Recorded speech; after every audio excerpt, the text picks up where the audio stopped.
In this simple video tutorial, I'm going to share with you how you can share a post to only your close friends on Instagram.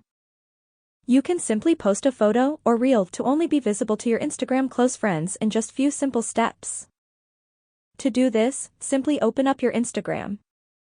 Select any photo you would like to share to your close friends feed. Tap on Next and then select Audience right here. Select Close Friends. Then click on Done and choose who you would like to add to your close friends list.